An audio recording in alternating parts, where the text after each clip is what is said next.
Hey everybody, and welcome to another deep dive with us. Today we're taking a look at ourselves, Oh, that sounds fun. right? We're going to be cracking open the personality puzzle Okay. and really, like you said, getting deep into how do we understand ourselves? Yeah, it's so interesting. We all walk around with this idea of ourselves. Like Hmm. we have a sense of who we are. But when someone asks us, tell me about yourself, it's like, huh? Yeah, like how you begin to unpack that. And this Exactly. whole book is all about, exploring all these different facets of the self. And Yeah. we're going to get into all the important theories, the research, and most importantly, Yes, what it all means for us. Like, how do we actually apply this to our lives? absolutely. Like, how do we use this information to, Yeah. live a better life, essentially? Totally. So where do we even begin with this whole self puzzle? Well, I think a good place to start is back in the late 1800s Okay. with William James. Oh, yeah. He was one of the pioneers of psychology, and he came up with this distinction between the I and the me. Okay, the I and the me. Yes, and the me is kind of like all the stuff about ourselves that's easy to describe, Okay. like our traits, our roles, our beliefs. Uh-huh. It's like our personal inventory. So if I said I'm a podcaster who enjoys long walks on the beach, that would be my me. Okay. Exactly. You're describing like the observable parts of yourself, Yeah. the things you know about yourself. Okay. But then there's this other part, the I, The I. which is much trickier to define. It's Yeah. like the observer, the part of you that's aware of the me. It's like trying to look directly at your own eyes, It's Exactly. always just out of reach. Yeah, you can't quite grasp it. Yeah. Psychologists are still debating the nature of the I today. Yeah, I bet. But by focusing on the me, researchers have made some fascinating discoveries. Okay, so what have they found out about this me? Well, one of the key things they've found is that the self actually has several purposes. Okay, I like that the me has a purpose. Yes, it does. So what are those purposes? So first up, we have self-regulation. Okay, self-regulation. This is basically our inner control system. Mm. It helps us resist impulses and stay focused on our goals. So if I'm trying to resist that urge to check my phone during this recording Yes, and stay focused on our conversation, that's self-regulation in action. exactly. That's self-regulation, helping you delay gratification. I like it then. Resist those temptations and, stick to the plan. Okay, self-regulation, you're doing great. Well, thank you. Okay, so what's the next purpose of the self? All right, so the next purpose is acting as an information processing filter. Okay, a filter. Yeah, so basically our self shapes what we pay attention to, what we remember, and even how we interpret the world around us. So it's like we're seeing the world through this lens of our own self. Exactly. It's like having a personalized filter on our perception. That's interesting. And this filter isn't always perfectly objective. Oh, right. Sometimes it can distort information to maintain a positive self-image. So it's like our self is protecting us in a way. Yeah, you could say that it can actually be helpful in boosting our confidence and resilience. Okay, so our self-image can actually impact how we see the world. Uh-huh. Okay, what about the third purpose? The third purpose is relating to others. Okay. This is all about empathy and compassion. Uh-huh. We understand those emotions because we can put ourselves in someone else's shoes. Yeah. We use our own experiences as a reference point. So our me helps us connect with other people and understand their perspective. Exactly. Our own experiences and self-knowledge provide the foundation for building those meaningful relationships I see. and navigating that social world. That makes sense. All right, and the final purpose. All right, so the fourth and final purpose of the self is identity. Okay, identity. This is all about knowing where we fit in the grand scheme of things. Uh-huh. Our sense of self helps us define our roles within our family, our community, the larger society. So it's like having a sense of belonging, a place in the world. Precisely. It gives us a sense of continuity, a sense of purpose. Yeah. It's like our story, connecting us to the past, guiding us towards the future. Okay, so we have these four purposes: self-regulation, information processing, relating to others, and identity. Yes. But how does this all actually play out in our lives? What are the mechanisms at work here? Well, to understand that, we need to delve into two different types of self-knowledge. Okay, hit me with it. We have declarative self-knowledge and procedural self-knowledge. Declarative and procedural. Yeah, so declarative self-knowledge is the stuff we can easily put into words. Okay. Like, I'm an extrovert, or I love learning new things. Right, so it's like those explicit facts and beliefs that we have about ourselves. Yeah, the things we can just declare to others. Okay, and what about procedural? Procedural self-knowledge is more about actions, habits, and skills. Mm-hmm. It's the knowing how rather than the knowing that. Okay, so like riding a bike, I can't really explain how I do it. I just do more like muscle memory. Yes, exactly. Ingrained patterns of behavior. Okay, so this procedural self sounds like it plays a big role in how we interact with the world. It does, and often it's operating below the level of our conscious awareness.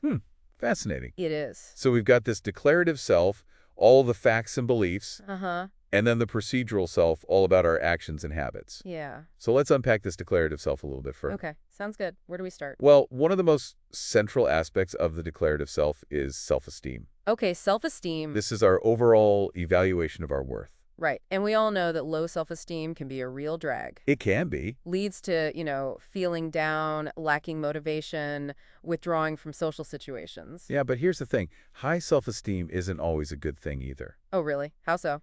Well, think about someone who's arrogant.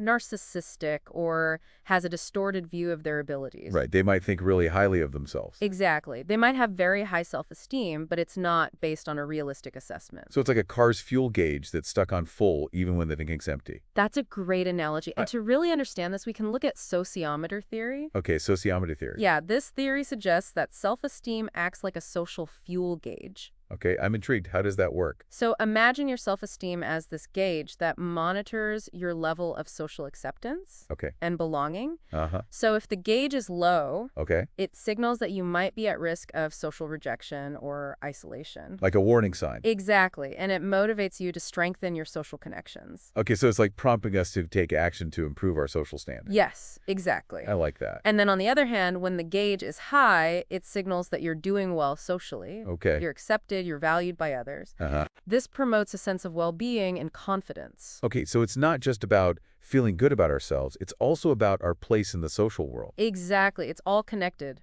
That's really fascinating. So how does this self-esteem develop in the first place? Well, it's a complex process Okay. with a lot of different influences. It's shaped by our early childhood experiences, relationships, genetics, cultural messages. So nature and nurture both play a role. Absolutely. It's this dynamic interplay between our innate predispositions Okay. and the environments that we're exposed to. So we talk about self-esteem, that overall evaluation. Yes. What other elements make up this declarative self? Well, another key element is the self-schema. Okay, self-schema. Think of this as a mental framework that organizes all of our self-knowledge. Okay. It's like this vast network of interconnected concepts and beliefs about who you are. So if self-esteem is like the temperature reading, the self-schema is like the detailed weather map I like that. with all the highs and lows. Yeah, that's a great way to visualize it. Okay, so the self-schema includes everything from our personality traits and abilities Yeah. to our values, goals, memories. Yes, and it's constantly evolving, as Uh-huh. you gain new experiences and learn more about yourself. That's a lot to keep track of. It is. How do researchers even study something as complex as the self-schema? Well, they've come up with some clever methods. Okay. One approach is to use reaction time studies. Okay. Essentially, they'll present people with information related to different aspects of the self and measure how quickly they respond. So if I'm shown a word like creative and I respond really quickly, Yeah, it might suggest that that's a strong part of my self-schema. exactly. People tend to respond faster to information that's consistent with their self-image Makes sense. because it activates those pre-existing networks in their self-schema. It's like our brains have a mental shortcut for information that's relevant to us. Yeah, that's a good way to think about it. So what happens to this self-schema when our memories change, like with amnesia? That's where things get really interesting. Okay. There's this fascinating case study of a college student Uh-huh. who, after a head injury, lost a year's worth of memories. Wow, that's a lot. It is. And, it was incredibly disorienting for her. I can imagine. But here's the remarkable part. Okay. Even without those specific memories, she could still accurately describe her personality Wow. and the ways she had changed during that year. So some core aspects of her self-schema remained intact even without the memories. Exactly. It suggests that our sense of self can be incredibly resilient Uh-huh. and maybe even stored separately from our episodic memories. That's mind-blowing. It really, it makes you wonder, how much of our self-concept is influenced by experiences we might not even remember. That's a good question. Okay, so we've talked about self-esteem and the self-schema Yeah. as key parts of this declarative self. What else is going on in this mental landscape? Well, there's this fascinating phenomenon called the self-reference effect. Okay, self-reference effect. And this actually has some really practical implications for you, the listener. Ooh, I'm listening. Okay, so the self-reference effect is the finding that we remember information better when we can relate it to ourselves. Okay, so if I'm trying to learn something new, Yeah. like say about personality theories, It would be helpful for me to try to connect those theories back to my own personality. Exactly. By making that personal connection, you're activating your self-schema Uh-huh. and making that information more meaningful and memorable. So I'm basically turning abstract concepts into my own personal stories. Yeah, that's a great way to think about it. Okay, I like that. It's like creating mental hooks Yeah. to hang those ideas on. Okay, so speaking of personal stories, another key aspect of the declarative self is self-efficacy. Self-efficacy. This is all about our belief in our own capabilities. Yes, it's like our I can do it muscle. And the stronger this muscle is, the more likely we are to set challenging goals, persevere in the face of setbacks, and ultimately achieve success. So if I have high self-efficacy, I'm more likely to, go after those difficult tasks and bounce back from failures. Exactly. But here's the thing, limiting beliefs about ourselves can hold us back, Oh, yeah. regardless of our actual abilities. Uh-huh. If we don't believe we can do something, we're less likely to even try. Right. And then that creates a self-fulfilling prophecy. So our beliefs about ourselves can actually shape our reality. Absolutely. And this applies to everything, Yeah, career choices, relationships, physical health, even it's powerful stuff. it is. So how can we cultivate this self-efficacy? Well, it's not just about positive thinking or affirmations. Mm. It's about having genuine experiences of success, Okay. even if they're small at first. Yeah. It's about setting realistic goals, breaking down those larger tasks into smaller steps, Yeah. celebrating our achievements along the way.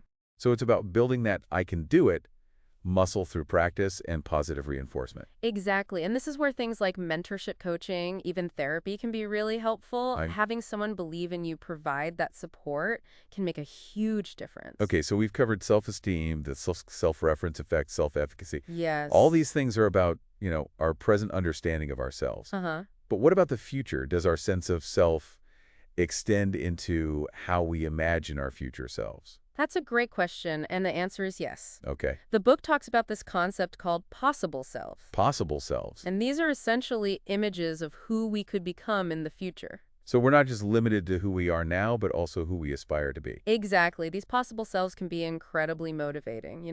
Okay. They can act as goals or aspirations that guide our choices and actions in the present. So if I envision myself as, a successful entrepreneur, let's say, Yeah? that vision could actually motivate me to, put in the work today. Exactly. It's like having a mental compass that points you towards that desired future. I like it. And these possible selves can be both positive and negative. Okay, so we can envision ourselves achieving great things, Uh-huh. but we can also imagine negative outcomes.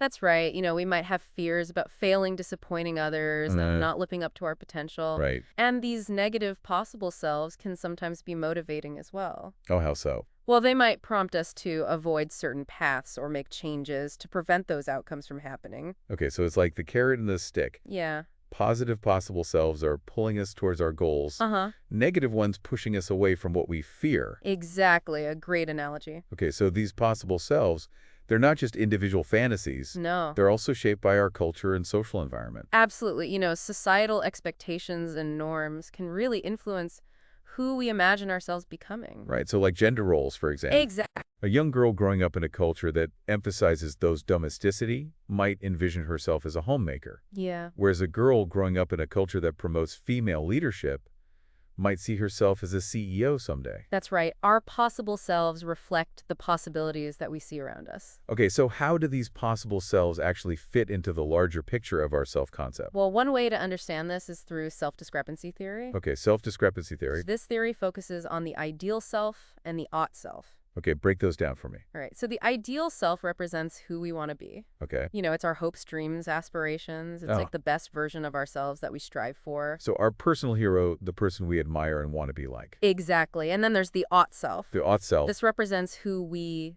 think we should be, Okay. based on our sense of duty, obligation, societal expectations. So the ought self is more about meeting those external standards Yeah. and fulfilling those responsibilities. Exactly. And the interesting thing is that discrepancies between our actual self and these ideal or ought selves can trigger different emotional responses. Okay, so if I'm not living up to my own ideals, I might feel disappointed in myself. Exactly. That gap between who you are and who you want to be Uh-huh. can lead to feelings of sadness, dejection, even depression. Okay, and what about the ought self? What happens when we don't measure up to those standards? When we don't live up to our ought self, we tend to experience anxiety, guilt, or shame. Oh, so it's like a nagging voice in our head telling us we're not doing enough. Exactly. It's that feeling of letting others down or not meeting those obligations. So it's not just about feeling bad about ourselves, it's also about feeling anxious Yeah, about the consequences of not meeting those expectations. precisely. And understanding these different types of self-discrepancies can be so helpful Uh-huh. in understanding our emotional patterns and our motivations. So if I'm constantly feeling anxious, it might be worth exploring whether I'm holding myself to those unrealistic standards, Yeah, or trying to live up to expectations that aren't truly my own. exactly. It highlights the importance of self-reflection and being mindful of those messages we've internalized Yeah, from our culture and our upbringing. this has been an incredible journey so far. It has. We've explored self-esteem, the self-reference effect, self-efficacy,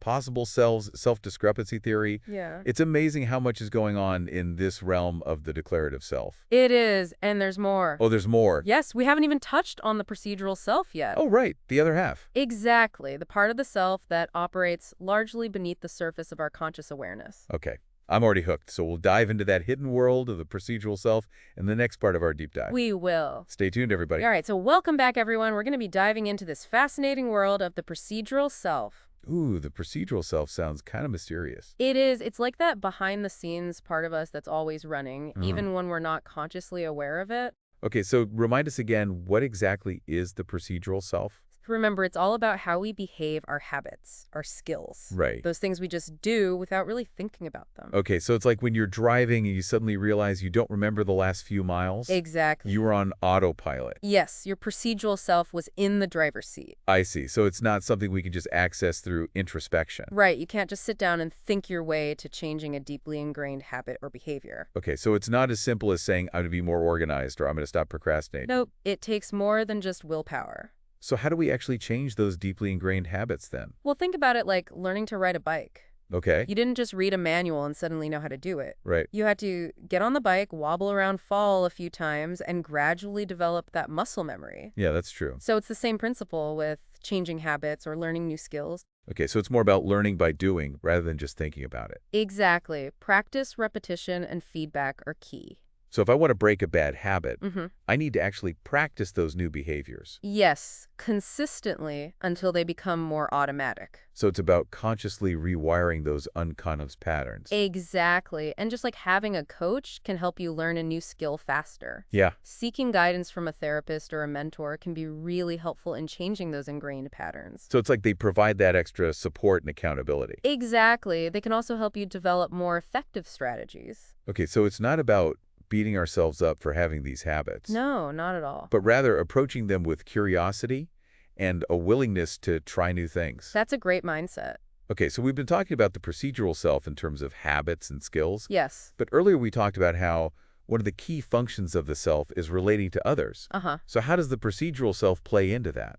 Well, that's where things get really fascinating. One aspect of the procedural self is called relational self. Relational selves, okay? And these are basically the unique ways that we interact with different people in our lives. So it's like having a different script for each relationship. Exactly. How about how you act around your best friend Okay. versus how you act around your parents? Yeah, very different. The way you communicate, express emotions, navigate conflict. Totally. It's likely different in each of those relationships. Yeah, different sides of me come out depending on who I'm with. Exactly. So how do you think these relational selves develop? Well, I guess they must be shaped by our early experiences. Yeah, they're often shaped early in life. Right. Based on our experiences with our caregivers and significant others. Okay. We learn certain patterns of interacting, certain ways of getting our needs met. Uh-huh. And these patterns can become deeply ingrained in our procedural selves. Wow. So even though we're not consciously aware of it, Yeah. our past relationships can actually influence how we relate to people in the present. Exactly. And this can be both helpful and challenging. Oh, how so? Well, for example, if you had a really secure and supportive relationship with your parents, Okay. you might find it easier to form trusting and intimate relationships as an adult. Right. So those positive early experiences can provide a good foundation. They can. But what if those early experiences weren't so positive? That's where things can get tricky, you know? Okay. If you experience neglect, inconsistency, or even abuse in your early relationships, Uh-huh. you might develop what we call insecure attachment patterns. Insecure attachment patterns. And those can create challenges in your adult relationships. So it's like those early experiences create a template that we unconsciously follow in later relationships. Exactly. And you might not even be aware of these patterns Right. until you start noticing recurring conflicts or difficulties in your relationships. So becoming aware of these relational selves Yes. can be a key step in understanding and maybe even changing those patterns. Exactly. It's about bringing those unconscious patterns into conscious awareness Yeah. so you can start making more deliberate choices about how you want to relate to others. Wow. Okay, so we've talked about the procedural self in terms of habits, skills, relational patterns. Yeah. But what about those aspects of ourselves that we're not even aware of? That brings us to the fascinating realm of implicit selves. Implicit self. These are aspects of ourselves that operate below the radar of conscious awareness, Okay. but they still impact our feelings, our thoughts, and our behaviors. So it's like there's this whole other layer of the self running in the background, influencing us in ways we don't even realize. Exactly. And one way that researchers study these implicit selves is through the implicit association test, or IAT. Well, the IAT, I've heard of this. Isn't that the test that measures like hidden biases? That's right. The IAT is a reaction time test that measures the strength of associations in our minds. Okay. It can reveal unconscious biases and preferences that we might not even be aware of, or that we might not want to admit to ourselves. Right. So how does it actually work? Okay, imagine you're playing this computer game Okay. where you have to quickly sort words and images into different categories. Okay. So, for example, you might have to categorize words as either good or bad, Okay. and images as either flowers or insects. Got it. Now, some pairings are going to be really easy and quick Right. because the associations are strong in our minds. Like flowers and good. Exactly. But other pairings will require more effort Uh-huh. because the associations are weaker or maybe conflicting. So if I'm slower to categorize insects as good, Yeah, it might suggest that I have a negative implicit association with insects. exactly. And the IAT has been used to study all sorts of implicit associations. Okay. Racial biases, gender stereotypes, attitudes towards different political groups. Wow, so it can really reveal a lot about our unconscious beliefs. It can. So what does this all mean for us in our daily lives? How do we deal with these implicit biases? That's the million-dollar question. Becoming aware of these biases is a good first step. Okay. We can take implicit bias tests online, reflect on our own behaviors and reactions, pay attention to the language we use. So it's about developing a sense of self-awareness and challenging those automatic assumptions. Exactly. And remember, everyone has implicit biases. Okay. It's part of being human. Uh-huh. The key is to acknowledge them, understand how they might influence us, Right. and strive to act in ways that align with our values, Yeah. even when those biases might be pulling us in a different direction. Okay, so we've explored these really interesting realms of the procedural self, We have habits, skills, relational selves, implicit self. lots of selves, Amazing how much is happening beneath the surface. isn't it? But this brings up a big question. Okay. If we have all these different selves operating at these different levels, Yeah. do we really have one unified self at all? Oh, that's the question, isn't it? Or are we just a collection of these fragmented parts? That is a question that has puzzled philosophers and psychologists for centuries. That. And the personality puzzle explores this by looking at the concept of the working self concept. Okay, working self-concept. The idea is that different situations activate different aspects of ourselves. So it's like we have a cast of characters inside our heads, Uh-huh. and the lead role changes depending on the scene. I like that analogy. Think about how you act differently at a party with your friends Uh-huh. versus how you act in a meeting at work. Oh yeah, total night and day. Exactly. And that's perfectly normal. We adapt to different social contexts Right. by bringing different aspects of ourselves to the forefront. Okay. It's a sign of flexibility and social intelligence. So it's not a bad thing to have different sides of ourselves. Not at all. In fact, having a diverse repertoire of self aspects can be a real strength. Okay. It allows us to navigate this complex world. Yeah, that makes sense. But is there a downside to having too many different selves? That's a good question. And yes, there can be if those different self aspects become too extreme or disconnected. Okay, so it's about finding that balance between flexibility and consistency. Exactly. Research suggests that having a relatively consistent self-view Uh-huh. across different situations is linked to greater psychological well-being and stability. So it's important to have that core sense of self, Yeah. that sense of continuity that runs through all those different roles and situations. Exactly. It's about feeling like you're still you, Right. no matter what hat you're wearing. I see. And this brings us back to William James and that distinction between the I and the me. It does. Okay, I'm ready for round two with those concepts now that we've explored all these different dimensions. All right, so remember, the me is all that stuff we can describe about ourselves. Okay, Our traits, our roles, our beliefs, the content of our self-concept. right. But the I is the observer, Yes. the experiencer, the part that stays constant. Exactly. And it's all those changes in our me. It's like the I is the thread that connects all those beads of the me. That's a beautiful way to put it. And as we've seen, this Mm. I can be incredibly resilient, Yes. enduring, even when we face memory loss or big life changes. The Absolutely. book mentions that anecdote about the author's grandmother, Yeah. who, despite all the changes that came with aging, Uh-huh. still felt like the same person inside. That's right. It speaks to that deep sense of continuity, Yeah, that feeling of being the same person over time, even as our bodies and our circumstances change. it's powerful. It's a reminder that there's more to the self than just our thoughts, feelings, and behaviors. This has been such a thought-provoking exploration. It has been. We've covered so much ground, from the conscious to the unconscious, Yeah. from self-esteem to self-efficacy, from relational selves to implicit selves. We from all over the place. But it feels like we're just scratching the surface of this puzzle. There's always more to discover. Yeah, that's what makes it so fascinating. It does, but before we get too lost in the mysteries of the self, Okay. I want to bring it back to you, the listener. Yeah, what does all of this mean for you listening right now? Exactly what stands out to you from our conversation so far, what resonates with your own experience. We've given you a lot of information, We have. but what we really want is for you to take these concepts and apply them to your own life. Yes, think about your own self-esteem, your self-efficacy, your relational patterns, your implicit biases. What insights have emerged for you? And remember, understanding the self is a lifelong journey. It is. And this deep dive has hopefully given you some valuable tools Yeah. and perspectives to continue that exploration. We'll be back soon with the final part of our deep dive into the self. Until then, keep those minds curious. All right, so we're back for the final part of our deep dive into the personality puzzle. Wow, it's gone by fast. It really has. We've covered so much ground, exploring like all those intricate workings of the self. From the conscious me to all those unconscious patterns. Right? Like, how do all those things fit together? It's fascinating. It really is. And we've been talked about how, self-knowledge really influences everything. From our Everything. memories and motivations to our relationships and even our well-being. Yeah, it's all connected. It is. But there's one question that just keeps swirling in my mind after all this. Okay, what's that? Do we really have one unified self or many different selves? Ah, the age-old question. Right? Like, after all this talk about different aspects of the self, I'm like, wait, who am I really? It's a question that's puzzled philosophers and psychologists for centuries. Yeah. And honestly, there's no easy answer. Right. But the book does offer some really interesting perspectives.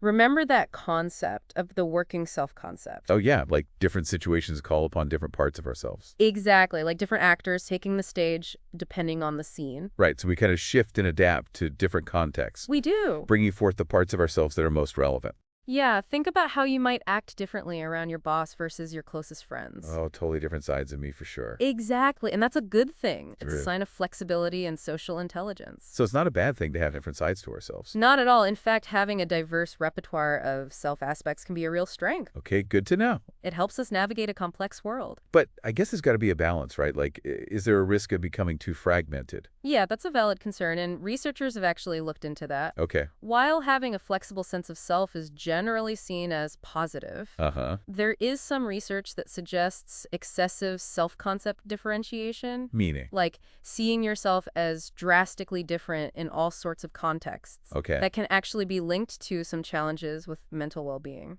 That makes sense. especially in cultures that really emphasize individuality. So it's about finding that sweet spot, right? Yeah. Like embracing our many sides, but still having that core sense of who we are. Exactly. It's recognizing that we're complex beings with lots of facets, but there's still that core you running through it all. Yeah. And that brings us back to William James and the I versus me. It does. All right, let's revisit that one more time. So the me is all the stuff we can describe about ourselves. Okay. Our traits, our roles, our beliefs. It's the content of our self-concept. Okay, but the I is the observer. Yes, the experiencer, that part that remains constant. Even when all those parts of the me are changing. Exactly. It's like the I is the thread connecting all those beads of the me. I love that. And we've seen how resilient the I can be. Right. It endures through memory loss, life changes, all that stuff. The book talks about that really touching story of the author's grandmother. Oh yeah, she still felt like the same person inside even as she aged. Exactly. It's a beautiful testament to that enduring nature of the I. Yeah. It's a reminder that there's more to us than just the sum of our parts. So much more. Yeah, This deep dive has really given me a whole new perspective on what it means to be me. me too. And it's empowering to realize that we actually have more agency than we think We do. in shaping our own self-concepts in our lives. It's an ongoing process. Yeah, it's a journey. It is a journey of exploration that can lead to greater self-acceptance, compassion, and personal growth. Absolutely. So as we wrap up this deep dive, Yeah. I encourage everyone listening to keep going on this journey of self-discovery. Yes, keep reflecting, keep asking those big questions, Apply what we've talked about to your own life. and never stop learning. Because the self is a mystery worth unraveling. It is a puzzle worth solving. And who better to solve it than you? Exactly. Thanks for joining us on this deep dive into the fascinating world of the self. Yes, thank you. We'll be back soon with another exploration into the mysteries of human nature. But until then, keep those minds curious and those hearts open.